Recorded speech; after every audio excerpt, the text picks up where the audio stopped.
ప్రభు యేసుని శిష్యుడనై ప్రభు ప్రేమలో పాదుకొని ప్రకటింతును లోకములో పరిశుద్ధుని ప్రేమ కదా. పరమాత్మ ప్రోక్షణతో పరిపూర్ణ సమర్పణతో ప్రాణంబును ప్రభు కొరకు పానార్పణము చేతు నడిపించు నానావా నడిసాంద్రమున దేవా నవ జీవన మార్గమున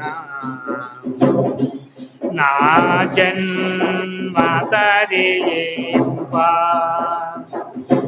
నడిపించు నానావా. మన తండ్రి అయిన దేవుని నుండి ప్రభువైన యేసుక్రీస్తు నుండి కృపయు సమాధానం మీకు కలుగునగాక. ఆమేన్. కూర్చున్నాం.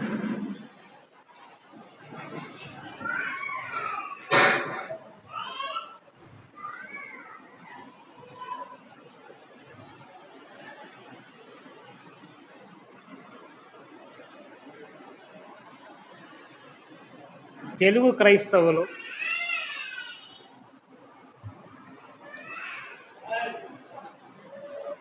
నడిపించు నానావ అనేటువంటి పాట అది తెలియని క్రైస్తవులు క్రైస్తవ సంఘం ఉండనే ఉండదు.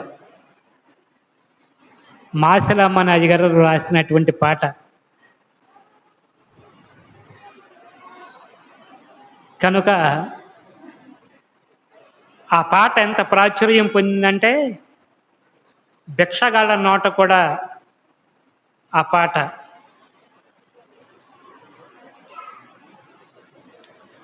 ఆ పాట వ్రాయటానికి మాసిరామణి గారికి ప్రేరణ ఏదంటే ఈరోజు మనం చదువుకున్నటువంటి వాక్య భాగం. ఈ వాక్య భాగాన్ని బట్టే ఆయన ఆ పాట వ్రాశారు.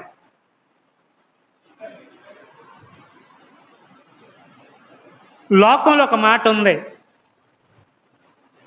ఇప్పుడు మామూలుగా కుర్రాళ్ళు చిన్నపిల్లలు వాళ్ళు చెప్తున్నట్టు మాట ఏంటంటే, నేను ఒక్కసారి చెప్తే 100 సార్లు చెప్పినట్టు అని. ఎన్నిసార్లు అంట? నేను ఒక్కసారి చెబితే 100 సార్లు చెప్పినట్టు నువ్వు అర్థం చేసుకోవాలి అని. 100 సార్లు అనేది అది పదే పదే పదే పదే పదే పదే చెప్పినట్టు అని. కానీ ఈరోజు వాక్య భాగంలో యేసుక్రీస్తు వారు మరి పేతురును కలుసుకొని పేతురుతో మాట్లాడుతూ ఉన్నారు. పేతురేమో రాత్రంతా సముద్రం మీద ఉండి చేపలేం పడలేదు. పేతురు అతని తోటివారు అంటే యాకోబు, యోహానులు, అంద్రేయ వీళ్ళందరూ ఒడ్డుకు వచ్చి తమ వలలు బాగు చేసుకుంటా ఉన్నారు. కనుక ఆ సమయంలో ప్రభు వారితో మాట్లాడారు. పని చేసుకుంటున్నటువంటి సీమోన్తో ప్రభు చెప్పాడు, ఇదిగో నేను దోణిలో కూర్చుంటాను, కాస్త నావ అవతలకి తొయ్యమని. ప్రభు ఆ నావ ఎక్కారు. ఆయన ప్రజలకు బోధిస్తూ ఉన్నాడు. ప్రజలకు బోధిస్తూ ఇప్పుడు పేతురుతో ఒక మాట అన్నాడు, నువ్వు దోణెను లోతుకు నడిపించు అని. దానికి పేతురు అన్నాడు, ప్రభువా రాత్రంతా ప్రయాసపడ్డాం కానీ మాకేమీ దొరకలేదు. అని. కనుక ఇది సందర్భం. కనుక ఇది ప్రభువు మూడవసారి పేతురుని కలుసుకున్నటువంటి సందర్భం ఇది. ఇంతకు ముందే పేతురును కలుసుకొని పేతురుతో ప్రభు మాట్లాడాడు. అది మొట్టమొదటిసారి యోహాను సువార్త మొదటి అధ్యాయములో ఆయన చూస్తూ ఉన్నాం. యోహాను సువార్త మొట్టమొదటి అధ్యాయంలో 41వ వచనంలో సీమోను పేతురు యొక్క సహోదరుడైనటువంటి అంద్రయ్య పేతురుతో ఈ మాట చెప్తూ ఉన్నాడు. మేము మెస్సియాను కనుగొంటిమని అతనితో చెప్పి యేసునొద్దకు అతనిని తోడుకొని వచ్చాను. చాలండి. పేతురుని ఎవరు ప్రభు దగ్గరికి తీసుకుని వచ్చారో వాళ్ళ అన్నయ్య అంద్రేయ. ఆయనే మొట్టమొదటిసారిగా ప్రభు దగ్గరికి తీసుకుని వచ్చాడు. మేము మెస్సియాను కనుక్కున్నాము, రా చూద్దాం అని. కనుక ఇప్పుడు తన అన్నయ్య మాట విని వచ్చాడు. వస్తే ఇప్పుడు ప్రభు అంటున్నాడు, యేసు అతని వైపు చూచి నీవు యోహాను కుమారుడైన సీమోనువు, నీవు కేఫా అనబడదు అని చెప్పాను అని.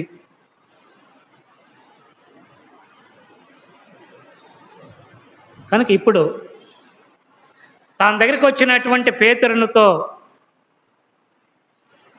ప్రభు చెప్తున్నాడు, నీ పేరు సీమోను కదూ, మీ తండ్రి పేరు యోహాను కదా, నువ్వు రాబోయేటువంటి కాలంలో కేఫా అనబడతావు అని. ప్రభువు ఆయన సర్వము ఎరిగినటువంటి వాడు, సర్వశక్తిమంతుడు, సృష్టికర్త. ఆయన్ని ఇంకొకరు పరిచయం చేయకర్లా. అయ్యా ఈయన గురించి ఇది, ఈయన సంగతి ఇది, ఈయనకి బలహీనత ఉంది, ఈయన పేరు ఫలానా ఆయనకి చెప్పక్కర్లా. సీమోను పేతురు పేరు ఆయనకి తెలుసు. పేతురు వాళ్ళ నాన్నగారి పేరు కూడా ఆయనకి తెలుసు. అదేవిధంగా పేతురు రాబోయేటువంటి కాలంలో ఆయన పేరు ఏ విధంగా మారుతుందో, ఏమవుతాడో అది కూడా ప్రభువుకు తెలుసు. అంటే ఆయనకి గతం తెలుసు, ప్రస్తుతం మనం ఏమై ఉన్నామో అదే ఆయనకి తెలుసు, భవిష్యత్తులో మనం ఏంటో అదే ఆయనకి తెలుసు. మరలా రెండవసారి మళ్ళా కొంతకాలం అయిన తర్వాత పేతురు గారి అత్తగారు ఆమె జ్వరంతో బాధపడుతుంది. జ్వరంతో బాధపడేటువంటి ఆ సమయంలో, ఆ సందర్భంలో ప్రభు సీమోని ఇంటికి వెళ్ళి అక్కడ పేతురు అత్తగారిని ప్రభు స్వస్థపరిచాడు. ఇదివరకేమో మాట్లాడాడు, మాట్లాడితే పేతురు సమాధానం ఏం చెప్పలా, మెదలకుండా ఉండిపోయాడు.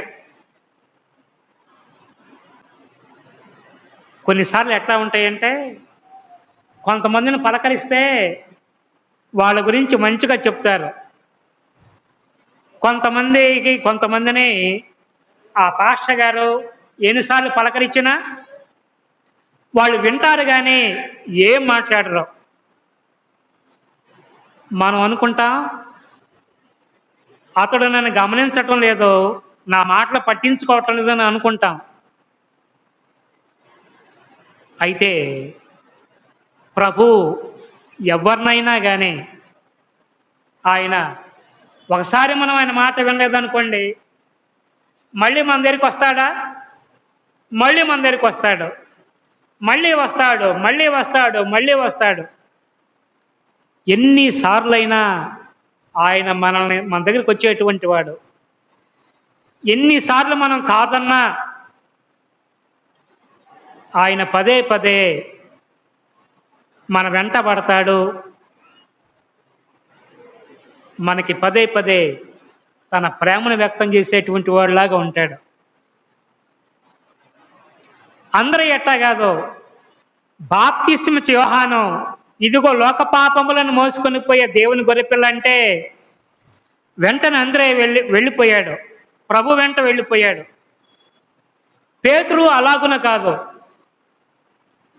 ఒకసారేమో వాళ్ళ అన్నయ్య తీసుకుని వస్తే ప్రభు దగ్గరికి వచ్చాడు, ప్రభు మాట్లాడాడు, కానీ సమాధానం ఏం చెప్పలా, మెదలకుండా వెళ్ళిపోయాడు. మళ్ళీ రెండవసారి తన అత్తగారిని స్వస్థపరిచారు ప్రభు. అప్పుడు కూడా ఏం మాట్లాడలా, ప్రభువును మాట్లాడించలేదు. ఆయనతో వారిద్దరి మధ్య ఎటువంటి సంభాషణ జరగల. మళ్ళీ ఇప్పుడు మూడవసారి లూకా సువార్త 5వ అధ్యాయంలో జరిగినటువంటి సంఘటన, అది మూడవసారి. అయితే పేతురు నోటి నుంచి వచ్చినటువంటి మొట్టమొదటి మాట ఇది. అదేంటంటే, ప్రభువా, రాత్రంతా ప్రయాసపడితేమే కానీ అయినను నీ మాట చొప్పున వలలు వేస్తాను. ఇదివరకు నా పేరు చెప్పావు కదా, మా తండ్రి గురించి చెప్పావు, నా భవిష్యత్తు గురించి చెప్పావు. అంతేకాదు, నేను నీ మాట వినలేదు. మళ్ళీ మా ఇంటికి వచ్చి మా అత్తగారిని స్వస్థపరిచావు. కాబట్టి నువ్వు శక్తిమంతుడివి. కాబట్టి ఇప్పుడు నేనైతే రాత్రంతా ప్రయాసపడ్డాను, ఏం దొరకలేదు. అయినా ఇప్పుడు నీ మాటకు లోపడతాను, నీ మాట వింటాను, నీ మాట ప్రకారం చేస్తాను అన్నాడు. అదేంటంటే విధేయత.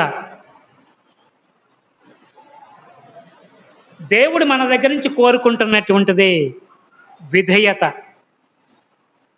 విధేయత అంటే చెప్పిన మాట చేయటం, చెప్పిన మాట వినడం కాదు, వినినటువంటి మాట ప్రకారం చేయటం, అది విధేయత. చాలాసార్లు మనం మాట వింటాము కానీ విన్నట్టుగా ఉంటాం కానీ పట్టించుకోం. కానీ ఇక్కడ విని ఆ మాట ప్రకారం చేసినటువంటి పేతురు గారు దోణెను లోతుకు నడిపించి వల వేశాడు. వల వేసినప్పుడు ఈసారి విస్తారమైనటువంటి చేపలు పడినాయి. కనుక ఇప్పుడు పేతురు గారు ఏమంటున్నాడు,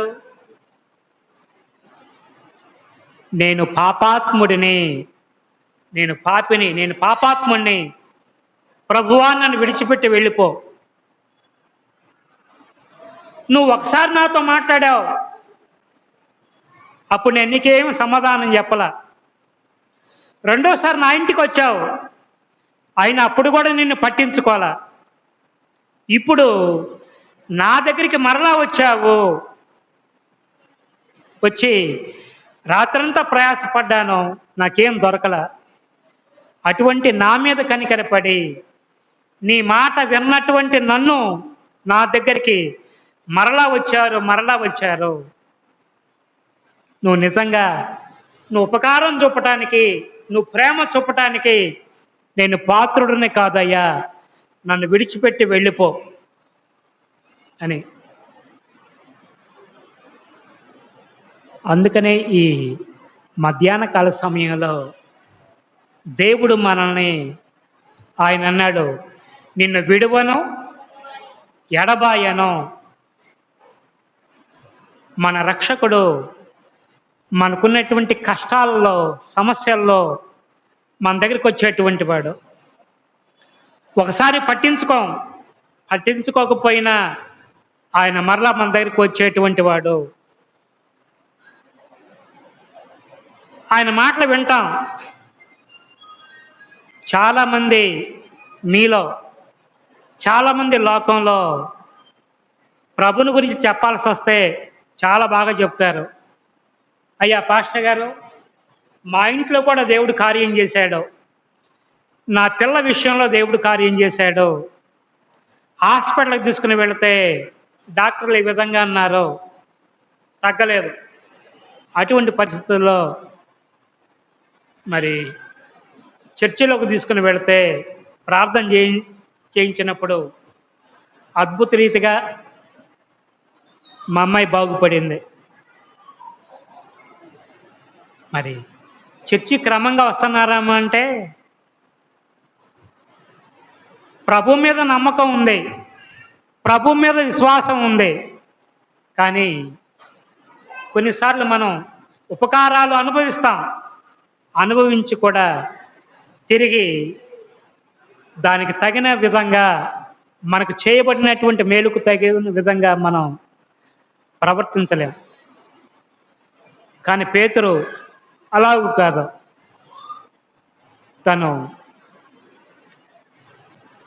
మొదట కాదనుకున్నాడు, విన్నట్టుగానే ఉన్నాడు, పట్టించుకోలేదు.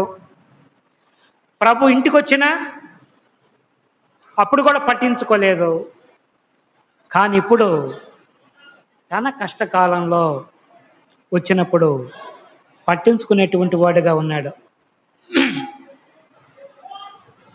చాలామంది మన జీవితాల్లో ప్రభువుని ఎందుకు నమ్ముకోరు అంటే, మరికొంతమంది భయం ఏంటంటే, అయ్యా ప్రభువుని నమ్ముకుంటే అబద్ధం ఆడకూడదుగా, కాబట్టి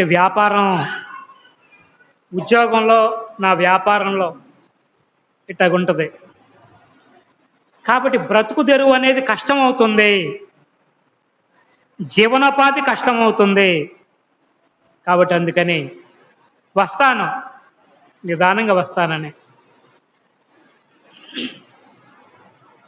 కానీ ప్రభునందు ప్రేమినట్టు వాళ్ళరా, దేవుణ్ణి నమ్ముకుంటే ఆయన మనకు ఏమీ తక్కువ చేయడు. తక్కువ చేస్తాడా? తక్కువ చేయడు. నిర్గమాకాండంలో ఒక మాట ఉంది, మీరు చదవద్దులేండి, చెప్తాను. ఏంటంటే, మన్నా దేవుడు ఏరుకోమని చెప్పాడు, ఒక్కొక్కరికి ఓమేరు చొప్పున ఏరుకోండి అన్నాడు. అందరు వెళ్ళి మన్నాని సమకూర్చుకున్నారంట. కూర్చుకుంటే దేవుడు ఎంత, ఒక కొలత ఇచ్చి, ఒక మానిక అనుకుందాం, అంత కూర్చుకోమన్నాడు. కొంతమంది ఏమో ఒక మానడు కూర్చుకోమంటే 3 మానికలు కూర్చుకున్నారు కొంతమంది. మరికొంతమంది ఒక మానిక కూడా కూర్చుకోలేకపోయారు, కొంచెమే కూర్చుకున్నారు. అయితే ఇంటికి తీసుకొని వచ్చిన తర్వాత కొలిశారంట. కొలిస్తే జరిగింది ఏంటంటే, 3 మానికలు పోగు చేసుకున్నాడే, ఆయన కొలిస్తే ఏమైంది, 3 మానికలు లేదు, 1 మానికే ఉంది. అదేవిధంగా మరొకళ్ళు మానిక కూర్చుకోమన్నాడు, గింజలు ఏరుకోవాలి, కళ్ళు సరిగా కనపడిన వాళ్ళు ఎవరు ఉన్నారేమో, కూర్చుకోలేకపోయారు. వాళ్ళ ఇంటికి వచ్చి చూస్తే, అయ్యో మేము మానడు కూడా కూర్చుకోలేకపోయామని కొంచెమే కూర్చుకోగలిగారు. అయితే వాళ్ళ ఇంటికి వచ్చి కొలత వేసి చూస్తే ఖచ్చితంగా ఎంత ఉన్నాయి, మానడే ఉన్నాయి. వాక్యములో అది వ్రాయించి దేవుడు ఏం వ్రాయించాడంటే, ఎక్కువగా కూర్చుకున్న వానికి మిగలలేదు, తక్కువగా కూర్చుకున్న వానికి తక్కువ కాలేదు, ఎక్కువ కాలేదు, తక్కువ కాలేదు, వారి వారి జీవనానికి సరైన విధంగా సమకూర్చుకొని ఉండేరి అని. దేవుడు మనం దీవించాలి, దేవుడు ఆశీర్వదించాలి. అయితే ఆయన మనకు ఎన్నడూ తక్కువ చేయడు. ఆయన మనకు సమృద్ధిగా ఇచ్చేటువంటి వాడు. కనుక అది మన జీవితాల్లో మనకేమీ తక్కువ చేయడు. కానీ ఒకటేంటంటే ఆయన మాట వినాలి. ఆయన మాట చొప్పున చేసినప్పుడు మన జీవితాల్లో మనకు ఆశీర్వాదం దొరుకుతుంది, మేలు దొరుకుతుంది. కనుక ఇక్కడ సమృద్ధి అయినటువంటి చేపలు పడినాయి. ఎన్ని చేపలంటే పేతురు గారు ఆశ్చర్యపోయాడు, యోహాను గారు ఆశ్చర్యపోయాడు, యాకోబు గారు ఆశ్చర్యపడ్డాడు. దేనికంటే అంత చేపల రాసి అంత విస్తారంగా ఎప్పుడూ పడలేదు.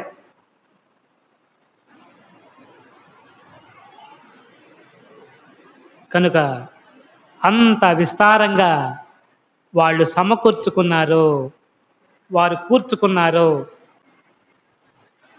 కనుక ప్రభునందు ప్రేమినట్టి వారులారా, దేవుడు మన జీవితాల్లో ఆయన తగిన విధంగా ఆయన మనకిచ్చేటువంటి వాడు, సరైన రీతిగా ఇచ్చేటువంటి వాడు, సమృద్ధిగా ఆయన మనకు అనుగ్రహించేటువంటి వాడు అనేది అది మనం దేవుని వాక్యంలో మనం చూస్తూ ఉన్నాము. కనుక వీరు ఇంత సమృద్ధిగా అన్నప్పుడు దేవుడు మన జీవితాలు ఎంత సమృద్ధిగా అంటే వలలో పిగిలిపోయేటంతగా అంత సమృద్ధిగా ఇంతకుముందు ఎన్నడూ కూడా అంత గొప్ప కార్యాన్ని వాళ్ళు చూసి ఎరగరు. అందుకని ఆయన అడిగిన దానికంటే ఊహించేదానికంటే అత్యధికముగా చేయగలిగినటువంటి దేవుడు మన దేవుడు. ఇది తన అనుభవానికి మించినటువంటిది. నేను నిన్ను మా అన్నయ్య చెప్తే వచ్చాను, కానీ నీ మాట మీద నమ్మకం లేకుండా ఉన్నానయ్యా. నువ్వు మా ఇంటికి వచ్చినా సరైన రీతిగా పట్టించుకోలేదయ్యా, కానీ ఇప్పుడు నువ్వు నా దగ్గరికి వచ్చి ఇంత సమృద్ధిగా ఇచ్చావు అని. కాబట్టి ఆయన మనకు ఇచ్చినటువంటి దేవుడు. కాకపోతే ఇక్కడ పేతురు చేసిన పని ఏంటంటే ఆయన విధేయత చూపాడు. దోణెను లోతునకు నడిపించు అన్నప్పుడు దోణెను లోతునకు నడిపించాడు. అది అక్కడ విస్తారమైనటువంటి చేపలు పడినాయి. ఇది కూడా ప్రభు యొక్క దైవత్వాన్ని సూచిస్తూ ఉంది. ఏంటి? చేపలు పట్టడం. అంతకుముందే రాత్రంతా ప్రయాసపడితే వాళ్ళకి ఏమీ పడలేదు, కానీ ఇప్పుడు అన్ని చేపలు అంత విస్తారంగా పడినాయి. కారణం ఏంటంటే అక్కడ చేపలు ఉన్నాయని కాదు, అది దేవుని మాట ప్రకారం దేవుడు ఒక మాట చెప్పాడు, అక్కడ వల వేయండి. ఎక్కడ? దోణె కుడి ప్రకారం అక్కడ వల వేయండి.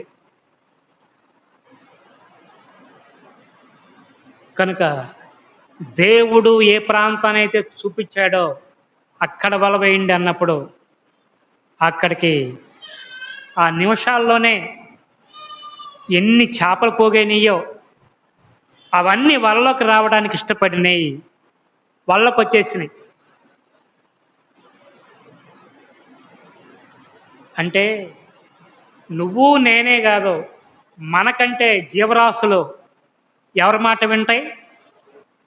దేవుని మాట వింటాయి. దేవుడు ఒక మాట చెప్తే అవి తప్పనిసరిగా వింటాయి, పాటిస్తాయి. కనుక పశువులకు మనకంటే అది దేవుని వాక్యాన్ని అనుసరించేటువంటి ఆలోచన, మాట వాటికి ఉంది. అందుకనే ప్రభు యెషయా గ్రంథంలో మాట్లాడతా, యెషయా గ్రంథంలో అంటాడు, ఎద్దు తన కామందు నెరుగును, గాడిద తన సొంత వాడిని దొడ్డి. అయితే నా ప్రజలకి తెలివి లేదు, వాళ్ళు యోచించరు అని. అంటే వీళ్ళు ఇప్పుడు పశువులు తమ యజమాని గుర్తుపడుతున్నాయి, వాటి సొంత దొడ్డి తెలుసు. అయితే నా ప్రజలు సృష్టికర్తనైనటువంటి నన్ను మర్చిపోయినటువంటి వారుగా, విడిచిపెట్టినటువంటి వారుగా, పట్టించుకున్నటువంటి వారుగా, నన్ను గురించి యోచన లేకుండా ఉన్నారు అని చెప్తూ ఉన్నాడు. కాబట్టి ప్రభునందు ప్రేమైనటువంటి వారులారా, అవి కాబట్టి ఆయన సృష్టికర్త. కాబట్టి శరీరంతో ఈ భూమి మీద ఉన్నప్పటికీ ఆయన మాటలో శక్తి ఉంది, జీవం ఉంది.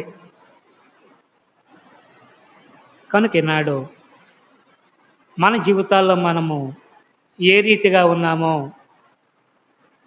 ఎలాగ ఉన్నామో, ఈరోజు పాత నిబంధనలో చూస్తే, పాత నిబంధనలో దేవుడు ఇర్మియాని పిలిచాడు.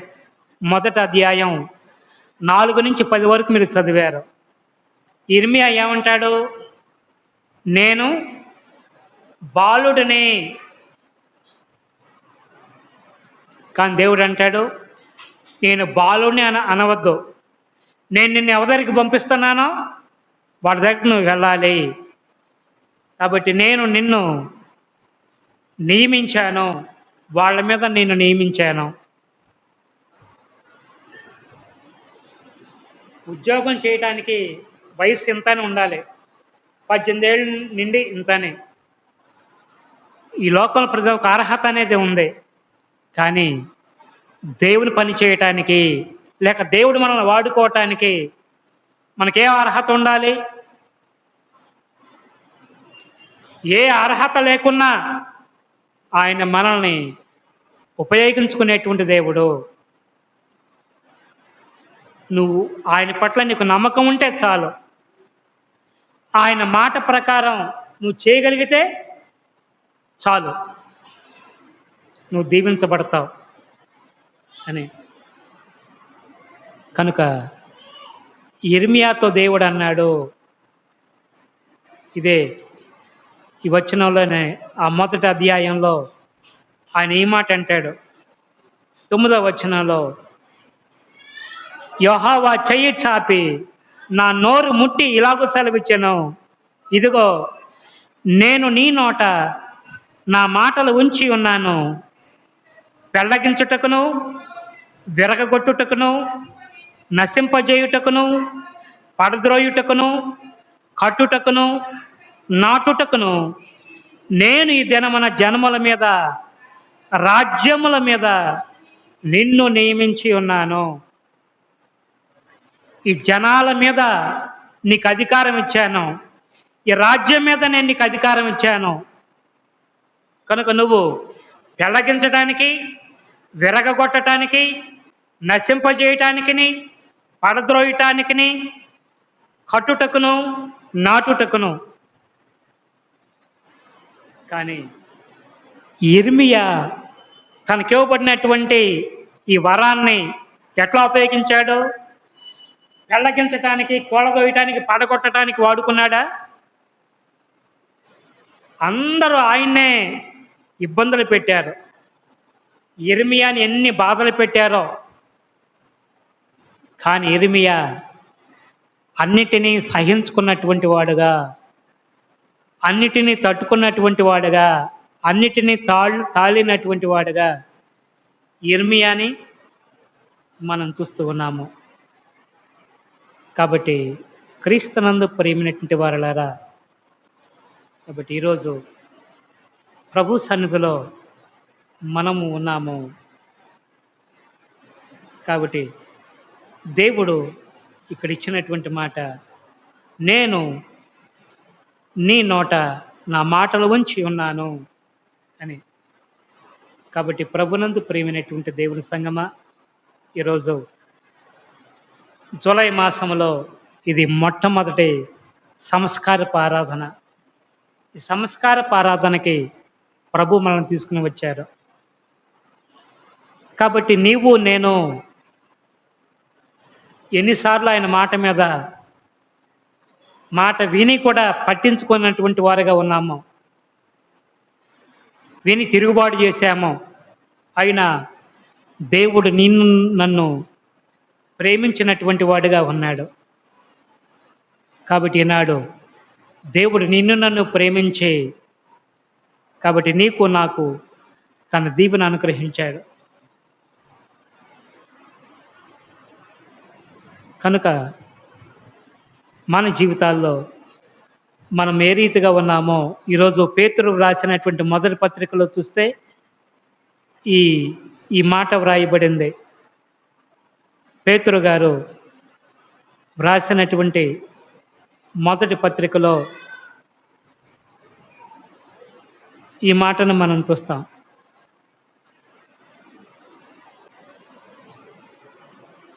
మూడవ అధ్యాయంలో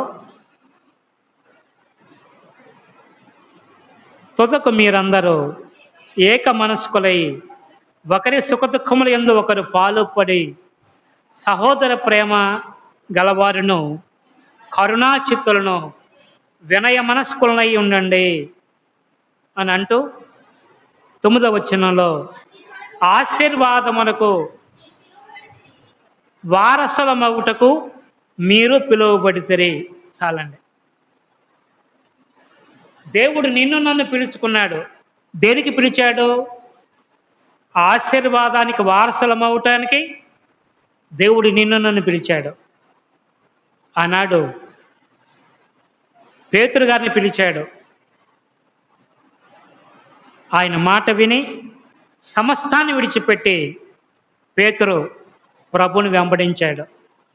ఇర్మియాని దేవుడు పిలిచాడు.